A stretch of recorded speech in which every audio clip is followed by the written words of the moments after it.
আমাদের পাকুড় জমিয়তে আহলে হাদিসের পক্ষ থেকে একটি সম্মেলন করা হয়েছে।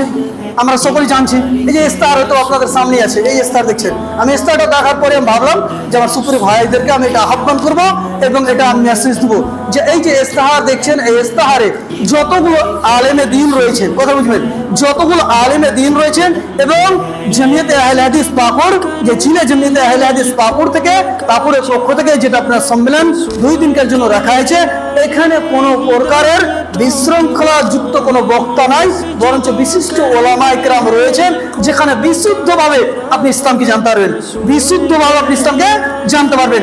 আমি আপনাদের প্রত্যেককে এটাই আহ্বান করি, প্রত্যেকটা মুসলিমকে এটাই মেসেজ দিই যে দেখেন 2 দিনকার জন্য, 2 দিন মাত্র 15 এবং 16 তারিখ, সেই 2 দিন আপনি আমি সকলে সেই সম্মেলনে যাওয়ার চেষ্টা করব।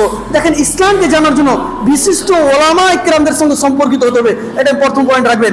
দেখেন যেগুলো পরিচালিত জলসা আছে সেগুলোর কথা বলি না, বরঞ্চ এই যে জমিয়তে আহলে হাদিস পাকুড়ের পক্ষ থেকে যে মেসেজ কিংবা সম্মেলন রাখা হয়েছে, সেই সম্মেলনে যদি যান, এটা আমি আল্লাহর প্রতি 100% বিশ্বাস রাখতে পারি, যদি আপনি ইখলাসের সঙ্গে নিজের নিয়তটাকে শুদ্ধ করে আপনি যান, কিছু না কিছু আপনি শিক্ষা পাবেনই। তার কারণ যতগুলো আলেমে দিন রয়েছেন, প্রত্যেকটা আলেম হয়তো মাদানী কিংবা আপনার বিশিষ্ট মাক্কি কিংবা সালাফি, এই ধরনের বিশেষভাবে ওলামা ইকরাম রয়েছেন।